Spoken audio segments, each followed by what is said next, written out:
હરિ ઓમ શ્રી ગુરુભ્યો નમઃ. હરિ ઓમ. શ્રીમદ ભગવદ્ ગીતા અધ્યાય 1 અને એમાં આપણી વાતચીત ચાલી રહી છે 32મા શ્લોક પર, જે અર્જુનના વૈરાગ્યનું વર્ણન ચાલી રહ્યું છે. તો 32મો શ્લોક બોલશું. ન કાંક્ષે વિજયમ કૃષ્ણ ન ચ રાજ્યમ સુખાની ચ કિન્નો રાજ્યેન ગોવિંદ કિમ ભોગૈર્જીવિતેન વા.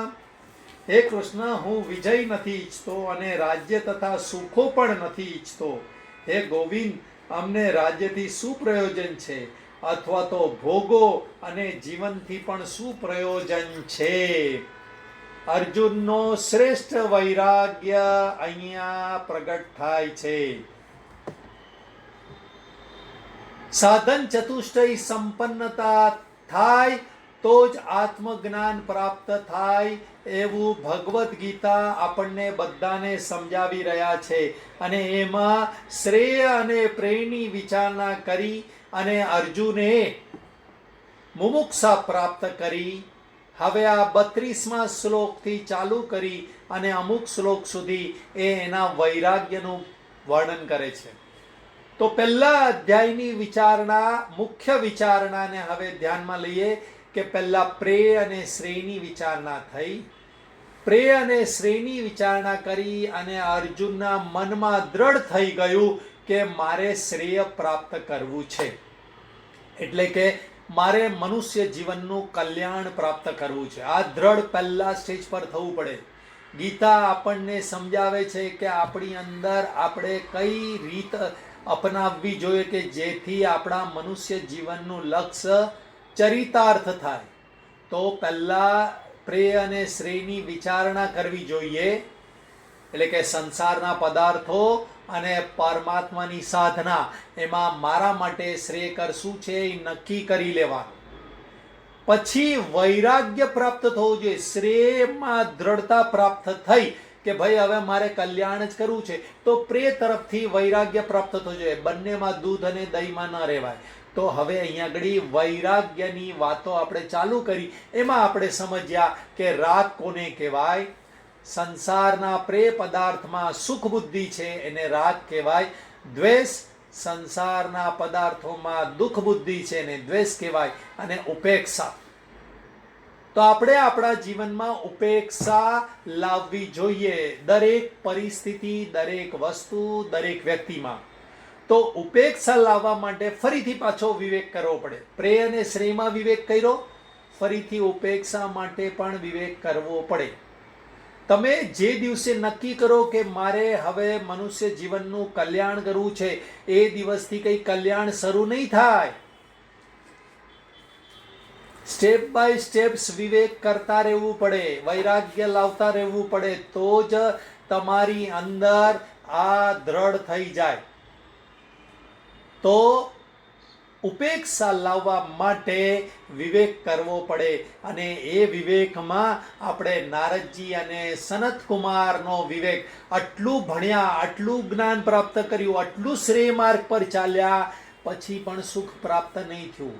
એની વાત કરી કે નારદજી કેટલું ભણેલા હતા, શ્રેયનું જ બધું. મનુષ્ય જીવનના કલ્યાણમાં જે જ્ઞાન પ્રાપ્ત કરવું પડે બધું જ જ્ઞાન નારદજીએ પ્રાપ્ત કર્યું. અને ત્યારે સનત કુમારે એને કીધું, યો વૈ ભૂમા તત્ સુખમ નાલ્પે સુખમ અસ્તિ. ન અલ્પમાં સુખ છે. તો આ અલ્પ શું છે એની વાત આપણે કરી. અલ્પ એટલે સંસાર, અલ્પ એટલે થોડોક સમય રહે, પરિવર્તનશીલ હોય, સીમિત હોય. તો એ શું છે? સંસારના પ્રેય પદાર્થો કે સંસાર કે વિષયો. અને અલ્પમાં નાલ્પે સુખમ અસ્તિ એટલે દુઃખ અસ્તિ. તો આ વિષયોમાં, સંસારના વિષયોમાં દુઃખ કેવી રીતે છે એની વિચારણા આપણી ચાલી રહી હતી. તો પહેલા સંસારના વિષયો પ્રાપ્ત કરવા માટે પહેલા તો ઈચ્છા થાય, એટલે ઈચ્છાનું દુઃખ થાય. ઈચ્છા થઈ એટલે મન ચંચળ થઈ જાય. આ વસ્તુ મને મળવી જોઈએ, આ પૂરી થવી જોઈએ, આ વસ્તુ ખાવી જોઈએ, આ વસ્તુ જોવી જોઈએ, આવી બધી ઈચ્છાઓ થાય એટલે મનમાં અશાંતિ ચાલુ થઈ જાય. મેં વાત કરેલી કે ધોમ ઉનાળાનો તડકો હોય પરંતુ આઈસ્ક્રીમની ઈચ્છા થાય તો એ તડકાનો તાપ પણ લાગે નહીં. કેમ તો કે ઈચ્છાનો તાપ વધુ હોય છે. એટલે મનુષ્ય કેટલીય અધૂરી ઈચ્છાઓ લઈને આખા જગતમાં ફરે છે, એટલે જ એનું મોઢું ચઢેલું હોય છે. એના ચહેરા પર સુખની રેસાઓ, આનંદની રેસાઓ જોવા મળતી નથી. હાસ્ય, સહજતા, નિર્મળતા આવું કંઈ જોવા મળતું. આખો દિવસ ચિંતિત હોય, ધોયેલા મોઢા જેવું, ઓલું કે ને દિવેલ પીધેલા મોઢા જેવું. નહીં કરવા. નાલ્પે સુખમ અસ્તિ. તમારું મોઢું ચઢેલું છે અથવા મનમાં દુઃખ છે તો એનો મતલબ તમે કોઈક અલ્પ વિષયમાં ચોટેલા છો. તો પહેલું ઈચ્છા થાય એટલે દુઃખ ફારે. તો જેટલી પણ ઈચ્છા છે હવે મુક્ત કરતા જાઓ. આજે મને ખબર પડી ગઈ કે પ્રેમમાં સુખ નથી, તો પ્રેમની બધી ઈચ્છાઓને આમાંથી ધીરે ધીરે બાદ કરો. પછી બીજું જોયું હતું કે વિષયની પ્રાપ્તિ માટે કરવો પડતો પરિશ્રમ પણ દુઃખ છે. એટલે આપણે શોર્ટકટ શોધીએ છીએ, એની વાત કરી હતી. બરાબર છે.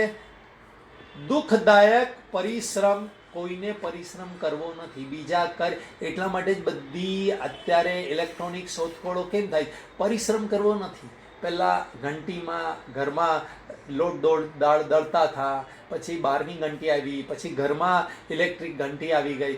આવી બધી શોધખોળો પાછળનો તાત્પર્ય છે કે પરિશ્રમમાં દુઃખ રહેલું છે. એટલે પરિશ્રમમાં પણ દુઃખ છે. પહેલું ઈચ્છામાં દુઃખ છે, બીજું પરિશ્રમમાં દુઃખ છે. હવે ત્રીજું દુઃખ શું છે? ભોગ્ય પદાર્થની પ્રાપ્તિ માં પણ દુઃખ છે. ધારો કે ભોગ્ય પદાર્થ પ્રાપ્ત થાય, ભોગ્ય પદાર્થ પ્રાપ્ત કરવા જાઓ, પુરુષાર્થ કર્યો, ખૂબ પુરુષાર્થ કર્યો, ચલો ત્યાંથી સ્ટાર્ટ કરીએ. તો સફળતા જ મળે એવું જરૂરી છે? ના. નિષ્ફળતા મળે તો દુઃખ છે. ધંધામાં નિષ્ફળતા, નોકરીમાં નિષ્ફળતા, સ્વજનો સાથે મોહભંગ થઈ જાય. ઘણા બધા આ કારણસર ઘણા બધા માનસિક રોગથી આપણે પીડાઈએ. અરે એક રસોઈ બનાવી હોય એમાં પણ સફળતા મળે કે ન મળે તો દુઃખ પ્રાપ્ત થઈ જાય છે. એટલે ભોગ્ય પદાર્થની પ્રાપ્તિમાં પરિશ્રમ પછી ત્રીજો પોઈન્ટ, સફળતા જ મળે એવું જરૂર નથી. આ જગતમાં કોઈ કહેશે નહીં કે હું આટલું કામ કરીશ એટલે મને આટલી સફળતા મળશે. નહીં. નોકરીમાં પણ નથી. કોવિડ દરમિયાન આપણને બધાને સમજાઈ ગયું કે નોકરી પણ કોઈ ગેરંટી નહીં. એટલે ભોગ્ય પદાર્થની પ્રાપ્તિમાં નિષ્ફળતાનું દુઃખ ખરું. ચલો લોકો કે ના સફળતા મળે તો સુખ ખરું કે નહીં? ના. સફળતા મળે, ધારો કે કોઈક આપણે પૈસા મળ્યા, નોકરી કરી, ધંધો કર્યો, પૈસા કમાયા, સફળતા મળી ગઈ, બરાબર છે. તો પૈસાથી સુખ મળે કે નહીં? ના. પૈસા હોય પરંતુ એ પૈસાને વાપરવાની વૃત્તિ ન હોય, સદુપયોગ કરવાની વૃત્તિ ન હોય તો પણ દુઃખ થાય. અચ્છા, ઇન્દ્રિયોમાં સામર્થ્ય ન હોય, તમે કમાઈને ભેગું કર્યું અને હવે ઇન્દ્રિયોમાં સામર્થ્ય નથી, તો એ પૈસો સુખ આપે? ભોગો લઈને આવ્યા તો એ ભોગ સુખ આપે? ઇન્દ્રિયોમાં સામર્થ્ય નથી. અને બીજું, દરેક ભોગ્ય પદાર્થ કે દરેક ધન દરેક સમયે દરેક વ્યક્તિને એક સરખું સુખ આપી શકે નહીં. જે પહેલે દિવસે કમાણી કરી એનો આનંદ હતો, એ પછી બીજો મહિનો, ત્રીજો મહિનો, ચોથો મહિનો થાય ત્યારે રૂટીન થઈ જાય. એટલે કદાચ વિપરીત દુઃખ પણ આપે. નવી નવી નોકરી લાગેલી હોય, નવો નવો ધંધો કરે ને તો આહા પહેલી કમાણી સુખ. પછી શું થાય? અરે યાર, કેટલી હડિયાપાટું કરવી પડે છે, કેટલી ટ્રેનની ધક્કા મૂકી છે, કેટલો ઓફિસમાં પણ ધન કમાવા માટે કેટલી બધી લાચારી છે. આવી રીતે ધન કદાચ દુઃખ પણ આપી શકે. વિપરીત એટલે કે દુઃખ પણ આપી શકે. એટલે ભોગ્ય પદાર્થો કે ધન કે સંસારના પ્રિય પદાર્થો દરેક વ્યક્તિને દરેક સમયે એક સરખું સુખ ના આપે અને એ દુઃખ પણ આપી શકે. એટલે માત્ર ઇન્દ્રિયોનું સામર્થ્ય હોવાથી જ સુખ મળે એવું જરૂરી નથી. એટલે ઇન્દ્રિયનું સામર્થ્ય ન હોય તો દુઃખ તો પડે જ. તો ચોથું, ધારો કે ઇન્દ્રિયોનું સામર્થ્ય છે તો મનમાં વિક્ષિપ્તતા ઉદ્વિગ્નતા હોય તો, મન બેચેન હોય તો, પરીક્ષાના દિવસો દરમિયાન મમ્મી છોકરાઓ માટે બહુ સારી વાનગી બનાવે પણ એને વાનગી ખાવાનું સુખ ન હોય. કેમ? તો કે પરીક્ષાનું ટેન્શન હોય, મનમાં પરીક્ષાના વિચારો ચાલતા હોય, એટલે ખાધું ને પછી મમ્મી પૂછવું પડે ખાધું ભાવ્યું કે નહીં? હા હા મમ્મી ભાવ્યું. બસ એવી રીતે છે. કોઈક બીમારી આવી હોય તો ભોગ્ય પદાર્થ સુખ ના આપે. મનમાં બીમારીના વિચાર ચાલતા હોય, દુઃખના વિચારો ચાલતા હોય, મન અશાંત હોય, આ ક્યારે દુઃખ દૂર થાય? કોઈક સ્વજને કંઈક કહી દીધું તો પછી ગમે તેટલા ભોગ પદાર્થો હોય, ટીવીની સિરિયલ પિક્ચર પણ આનંદ ના આપે કે ભોગ્ય પદાર્થો પણ આનંદ ના આપે. ખાવા પીવાનું જોવાનું કોઈ સુખ હોય નહીં. મન હવે અશાંત છે. એમને મને કીધું જ કેમ? મારું માયનું જ કેમ નહીં? બસ એવી રીતે આ દુઃખ પ્રદાન કરે છે. ચોથો પોઈન્ટ, મન અશાંત હોય તો પણ ભોગ કે ધન દુઃખ જ આપે છે. એટલે ઓફિસમાં હોય, ઘરમાં હોય, પરીક્ષાના દિવસો દરમિયાન હોય, મન પ્રફુલ્લિત હોય તો જ ભોગ્ય પદાર્થ કે ધન સુખ આપે. એટલે ભોગ્ય પદાર્થ માટે પણ ઇન્દ્રિયોનું સામર્થ્ય અને મનની શુદ્ધ સ્થિતિ એટલે કે શાંત સ્થિતિ હોવી જરૂરી છે. અસ્વસ્થતા ન ચાલે. અને પાંચમો પોઈન્ટ છે ભોગ સુખની ક્ષણભંગુરતા. સુખ મળ્યું ત્યાં તો વયું ગયું. તમારા બધાને ખબર છે કે સુખ કેટલો સમય રહે છે. સ્વાદેન્દ્રિયનું સુખ છે, ધારો કે આઈસ્ક્રીમ ખાવાનું સુખ કેટલો સમય રહે છે? ટીવી જોવાનું સુખ, પિક્ચર જોવાનું સુખ કેટલો સમય રહે? આહા બહુ મસ્ત પિક્ચર જેમ કરીને ગયા અને 2 મિનિટ અરે યાર બહુ મારામારી છે, બહુ બોર કરે છે, તરત સુખ ચાલ્યું જાય. એટલે પ્રિય વિષયનો સ્વભાવ છે ક્ષણિકતા, અનિયમિતતા, પરિવર્તનશીલતા. માટે જેની આતુરતાથી તમે રાહ જોઈ રહ્યા હો તે વિષય સુખ જીવનમાં આવી અને ક્યારે જતું રહે છે એની કોઈ ખબર પડતી નથી. તમારા ને મારા જીવનના અનુભવ છે કે કેટલા બધા સુખો આપણે મેળવ્યા પણ આવ્યા ક્યારે ને વયા ગયા એ ખબર પડતી નથી. યુવાની આવી ક્યારે ને વહી ગઈ કોઈને ખબર પડી નહીં. એટલે સુખ વધારે સમય સુધી ટકતું નથી અને પછી તેની ઉપયોગિતા જ રહે છે. 2 મુખ્ય પોઈન્ટ છે પ્રિય વિષયના સુખના. એક તો પ્રિય વિષય એ સુખના સાધન હોય છે, પહેલો પોઈન્ટ. અને બીજો, આ જ પ્રિય વિષય એ ઉપયોગી હોય છે. કોઈ પણ વિષય તરફ તમે ક્યારે જાઓ જ્યારે એ સુખ આપવાનું હોય અને ઉપયોગી હોય ત્યારે. અને પછી તમે મેળવ્યું પરિશ્રમ કરીને, પછી ઇન્દ્રિયોનું સામર્થ્ય પણ છે, મનનું સામર્થ્ય પણ છે, પરંતુ શું થાય? ભોગ ભોગવ્યો બરાબર. પછી શું થાય છે? તો કે એ વિષયમાંથી સુખ નીકળી જાય છે અને ઉપયોગીતા રહે છે. તમારા બધાના અનુભવ છે. ઘર લીધું હોય ત્યારે ઘર લેતા પહેલા સુખ બુદ્ધિ હતી અને ઉપયોગિતા હતી. અરે યાર આ ઘર મને સુખી કરશે, આ જ ઘર સારું છે, આ જ લેવા જેવું છે, મજા આવી જશે આમાં રહેવાની ને વગેરે વગેરે. અને ઉપયોગી પણ છે. હવે શું થયું? ઘર લઈને પરિશ્રમ કર્યો, ઘર લીધું અને પછી ઘરમાં રહેવા માટે ગયા બરાબર. પછી ધીરે ધીરે 2 દિવસ 4 દિવસ 5 દિવસ પછી સુખ બુદ્ધિ નથી રહેતી, પછી ઉપયોગી છે ખાલી. આ ઘર નહીં, સંસારના દરેક પ્રિય પદાર્થો. Comfort comes as a guest and becomes the host. સુવિધાઓ આપણે ત્યાં મહેમાન બનીને આવે. ચલો યાર કોઈક વાર ગાડી વાપરી, કોઈક વાર રિક્ષામાં ગયા વગેરે વગેરે, અને પછી હોસ્ટ બની જાય. હવે નીચે ઉતરીએ રિક્ષા વગર ના ચાલે, નીચે ઉતરીએ ગાડી વગર ના ચાલે, સ્કૂટર વગર તો ફાવે જ નહીં. બસ સુખ બુદ્ધિ વહી ગઈ. પહેલા સુખનું સાધન હતું, ગાડી એટલે સુખનું સાધન, પછી સ્કૂટર એટલે સુખનું સાધન. હવે સુખ બુદ્ધિ વહી ગઈ, હવે ખાલી ઉપયોગિતા રહી ગઈ. અને માટે સુખ રહ્યું નહીં ને એટલે નવા સુખની દોટ તો રહેવાની. આપણને કોઈ ઉપયોગી વસ્તુ નથી જોઈતી, આપણને સુખવાળી વસ્તુ જોઈએ છે. આપણા બધાની દોટ સુખ તરફ છે, કોઈ ઉપયોગિતા તરફ નથી. પણ તકલીફ એ થાય છે કે જે વસ્તુ વ્યક્તિ કે પરિસ્થિતિને સુખ સમજી અને આપણે લીધેલું હતું એમાંથી સુખ ઉડી જાય છે અને પછી ખાલી રહે છે ઉપયોગિતા. અને પછી તો ઉપયોગિતા પણ નથી રહેતી સમય જતા. ઘરની જ વાત કરીએ, 10 વર્ષ 15, અરે યાર હવે આ ઘર ઉપયોગી નથી, બહુ ત્રાસ આપે છે, બહુ તકલીફ છે, બહુ કામકાજ નીકળે છે આ ઘરમાં, ઉપયોગિતા પણ વહી જાય. એવી રીતે તમારો ડ્રેસ છે, તમારા ભોગ કર્મ છે. અરે યાર હું તો બહુ ટેસ્ટી ખાતો હતો, પછી શું થયું, આદત પડી ગઈ એટલે સુખ બુદ્ધિ નહીં રહી. નહીં મને યાર જમવામાં આ ન હોય તો ન ચાલે, અને પછી સમય જતા બીમારીઓ આવી. અરે યાર બધા મીઠાઈ ખાઈ, મારે મીઠાઈ નહીં ખાવાની યાર, ઉપયોગિતા પણ વહી ગઈ. આવું સંસારના દરેક પદાર્થનું છે.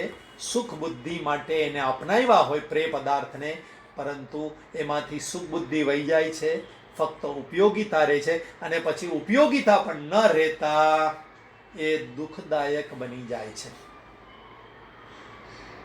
આ 5 તબક્કાનો વિચાર કરવાનો છે પ્રેય પદાર્થમાં દુઃખ છે એના માટે. પહેલું ઈચ્છાનું દુઃખ, બીજું પરિશ્રમનું દુઃખ, ત્રીજું પરિશ્રમ પછી સફળતા જ પ્રાપ્ત થાય એવું જરૂરી નથી, સફળતામાં પણ દુઃખ, નિષ્ફળતામાં પણ દુઃખ. પછી આવ્યું છે અનિત્યતા છે. ચોથો પોઈન્ટ હું એ ભૂલી ગયો. મન વિક્ષિપ્ત એટલે ઇન્દ્રિયોનું સામર્થ્ય ન હોય અથવા મન વિક્ષિપ્ત હોય, ભોગ્ય પદાર્થની પ્રાપ્તિ ત્રીજો પોઈન્ટ કીધો.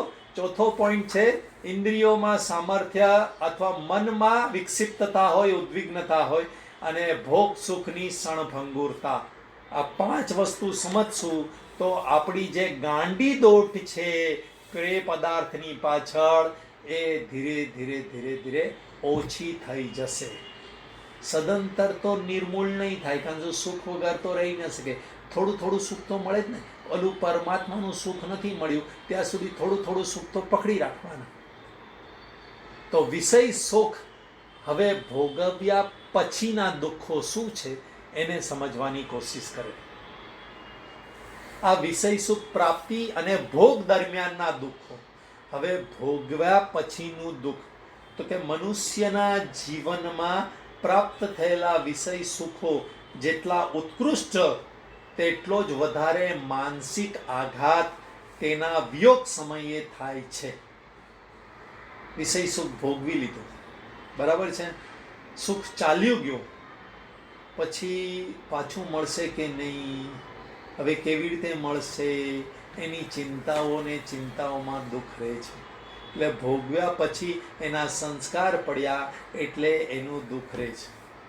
ધારો કે કોઈ વ્યક્તિ બંગલામાં રહેતું હોય, વિષય સુખ ભોગવ્યું અને કંઈક કારણસર ધંધામાં નુકસાની થઈ અને બંગલો વેચી નાખવો પડ્યો, તો ચાલીમાં જવું પડે તો એનું દુઃખ જબરજસ્ત હોય છે. ચાલીમાં રહેતો હોય એને દુઃખ ન હોય, પણ ચાલીમાંથી 1 બેડ 2 બેડ બંગલામાં આવી ગયો ને હવે પાછું ચાલીમાં જવું પડે. આ તો સર્કલ છે. સુખ દુઃખ, સુખ દુઃખ, સુખ દુઃખ, દુઃખ દુઃખ, દુઃખ સુખ, દુઃખ દુઃખ, દુઃખ દુઃખ, આવું સર્કલ છે. એમાંથી કોઈ બચી શક્યું નથી. પરંતુ જેટલો ઉપરથી પડે એટલો વધારે આઘાત લાગે. જમીન પરથી પડો તો થોડોક ખરોચ આવે, પણ હાથી પરથી પડો તો ફ્રેક્ચર થઈ શકે, બીજે માળથી પડો તો વધારે ફ્રેક્ચર થાય. એવી રીતે જેટલા તમે ઉત્કૃષ્ટ ભોગો ભોગવ્યા. હું તો BMW જ ફરું ને કંઈક કારણસર હવે BMW નહીં મળી તો મારુતિમાં ફરવાનું મન ન થાય.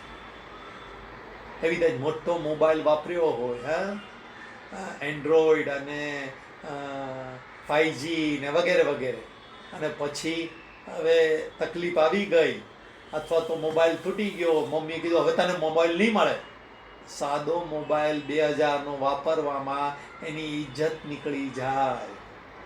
એટલે ભોગ્ય પદાર્થ ભોગવ્યા પછી એના વિયોગનો આઘાત જબરજસ્ત લાગતો હોય છે.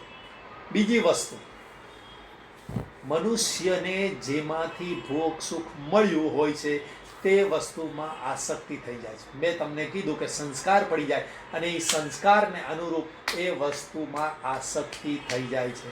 આ સ્વાભાવિક છે. ગાડી 1 દિવસ વાપરી, 2 દિવસ વાપરી, 10 દિવસ વાપરી, હવે ગાડી વગર ન ચાલે. ટીવીની સિરિયલો જોતા હોય તો હવે એ સિરિયલો જોયા વગર ન ચાલે. આસક્તિ થઈ જ જાય. અને મનુષ્યને જેમાં આસક્તિ હોય તે વસ્તુ સંદર્ભે મનમાં અનેક પ્રકારોની ચિંતાઓ ઉદ્ભવતી હોય છે. ધારો કે મોટી ગાડી લીધી, મોંઘી ગાડી લીધી, હવે ગાડીને કોઈ ખરોચ લાગી ન જાય એની ચિંતા રહે. પુત્ર વાપરવા માટે લે તો પુત્ર ઠોકી ન નાખે એની ચિંતા રહે. બગાડી નાખશે, રિપેરિંગના પૈસા લાગશે, આવી અનેક ચિંતાઓ રહેતી હોય છે.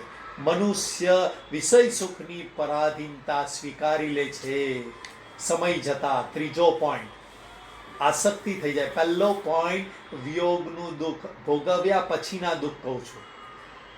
વિયોગનું દુઃખ, કારણ કે એકવાર ભોગવો એટલે પછી તો વયું જાય ને.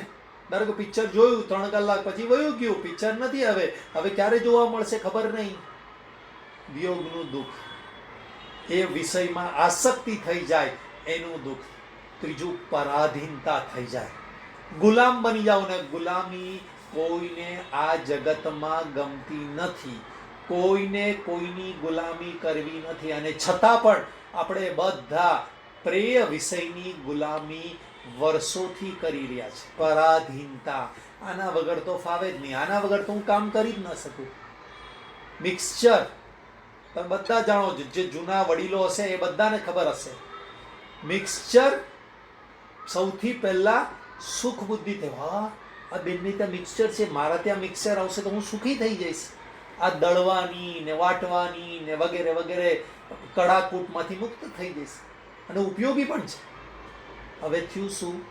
સમય જતા સુખ બુદ્ધિ વહી ગઈ. હવે યાર મિક્સરમાં વાટવું પડશે, એની કરતાં નીચેથી મંગાવી લો ને. સુખ બુદ્ધિ વહી ગઈ. હવે થોડી ઘણી ઉપયોગીતા રહી, ચલો યાર ઉપયોગી છે એટલે સાચવવું પડશે વગેરે વગેરે. હવે બગડી ગયું મિક્સર તો પરાધીન થઈ ગયા તમે. મિક્સર બગડી ગયું તો કામ નહીં થાય મારાથી. ચૂલો બગડી ગયો તો કામ ના થાય. પેલા ફૂંકણીથી કોલસાથી ફૂંકતા હતા, આંખ બગડતી, ચહેરો બગડતો, બધું ચાલતું હતું. પરંતુ ગેસ કોઈકને ત્યાં જો હો, મારે ત્યાં પણ ગેસ આવવો જોઈએ, સ્ટવ આવવો જોઈએ.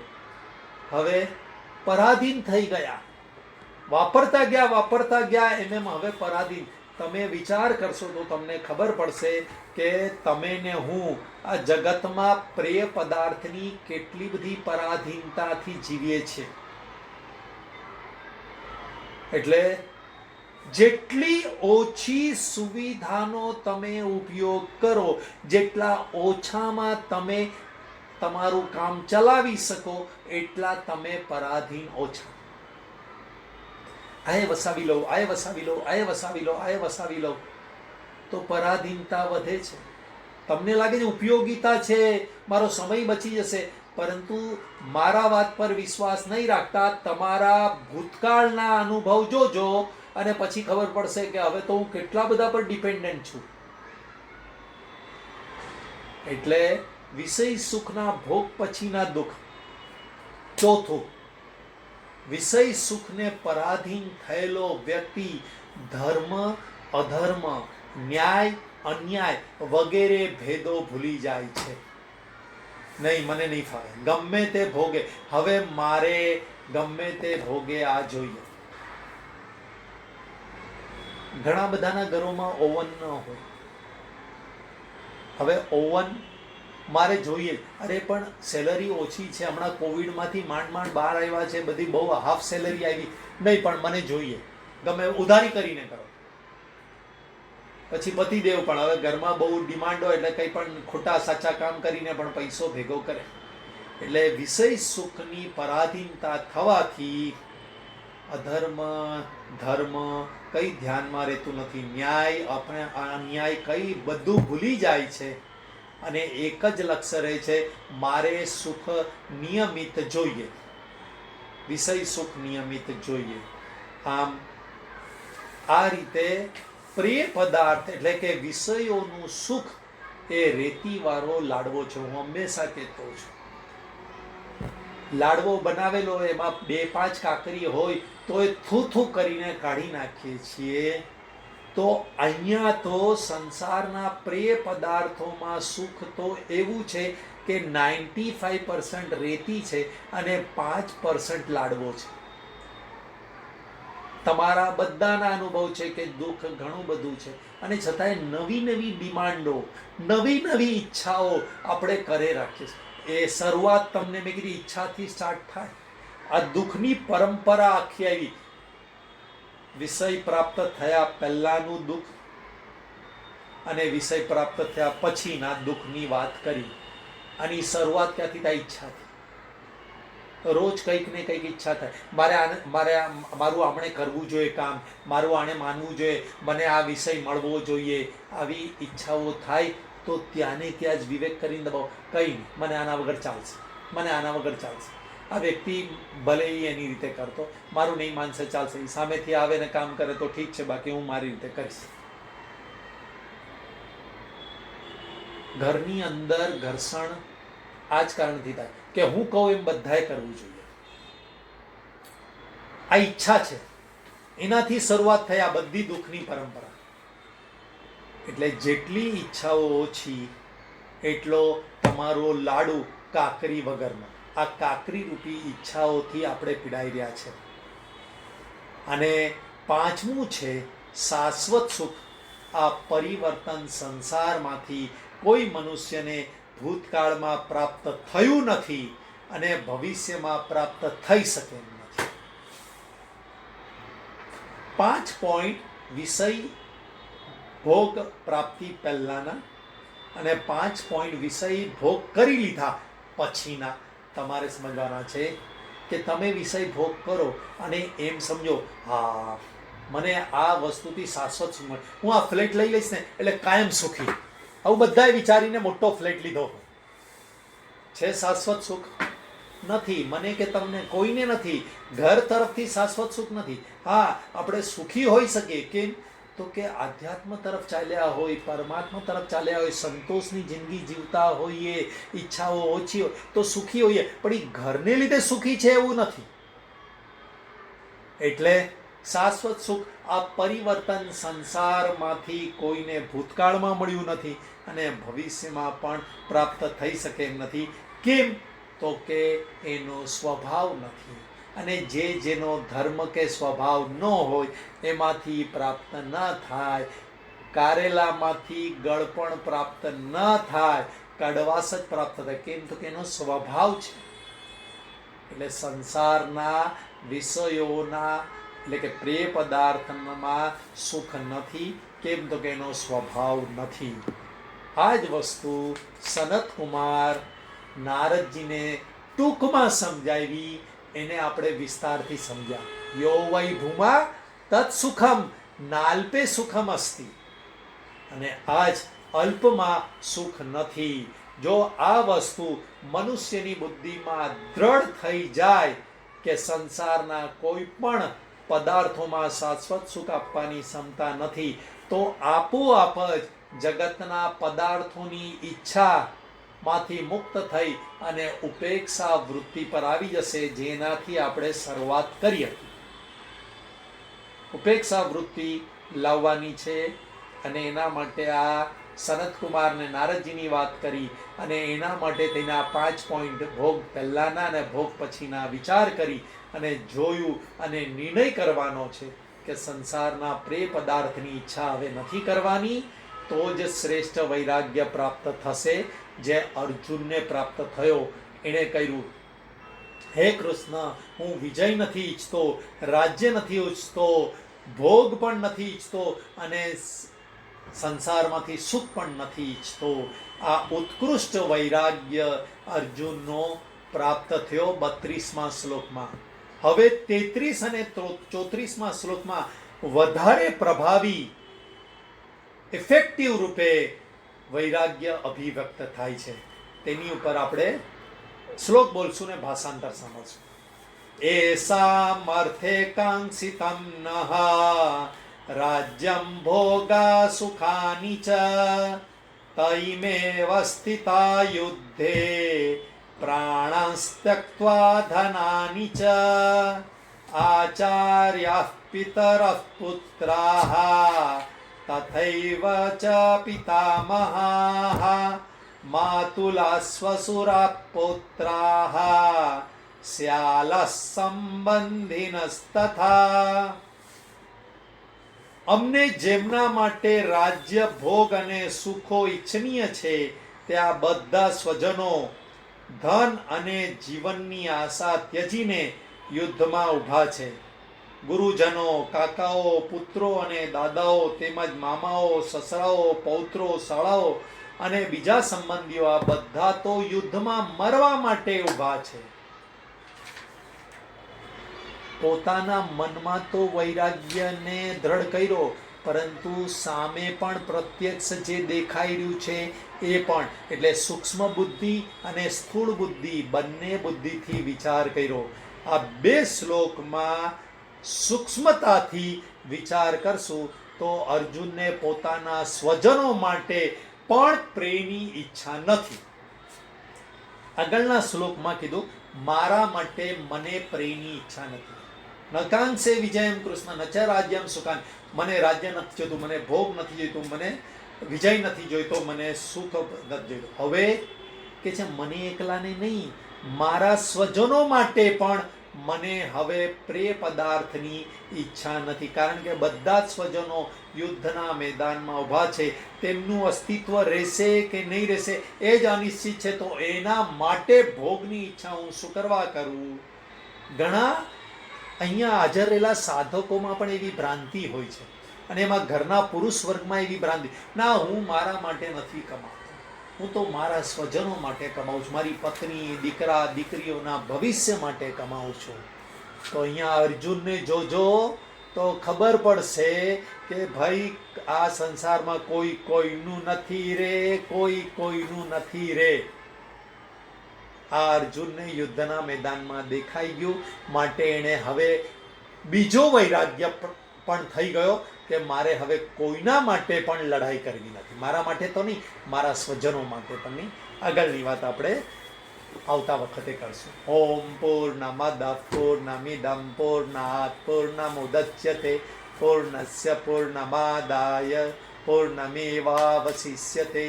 ઓમ શાંતિ શાંતિ શાંતિ. હરિ ઓમ શ્રી ગુરુભ્યો નમઃ. હરિ ઓમ બધા.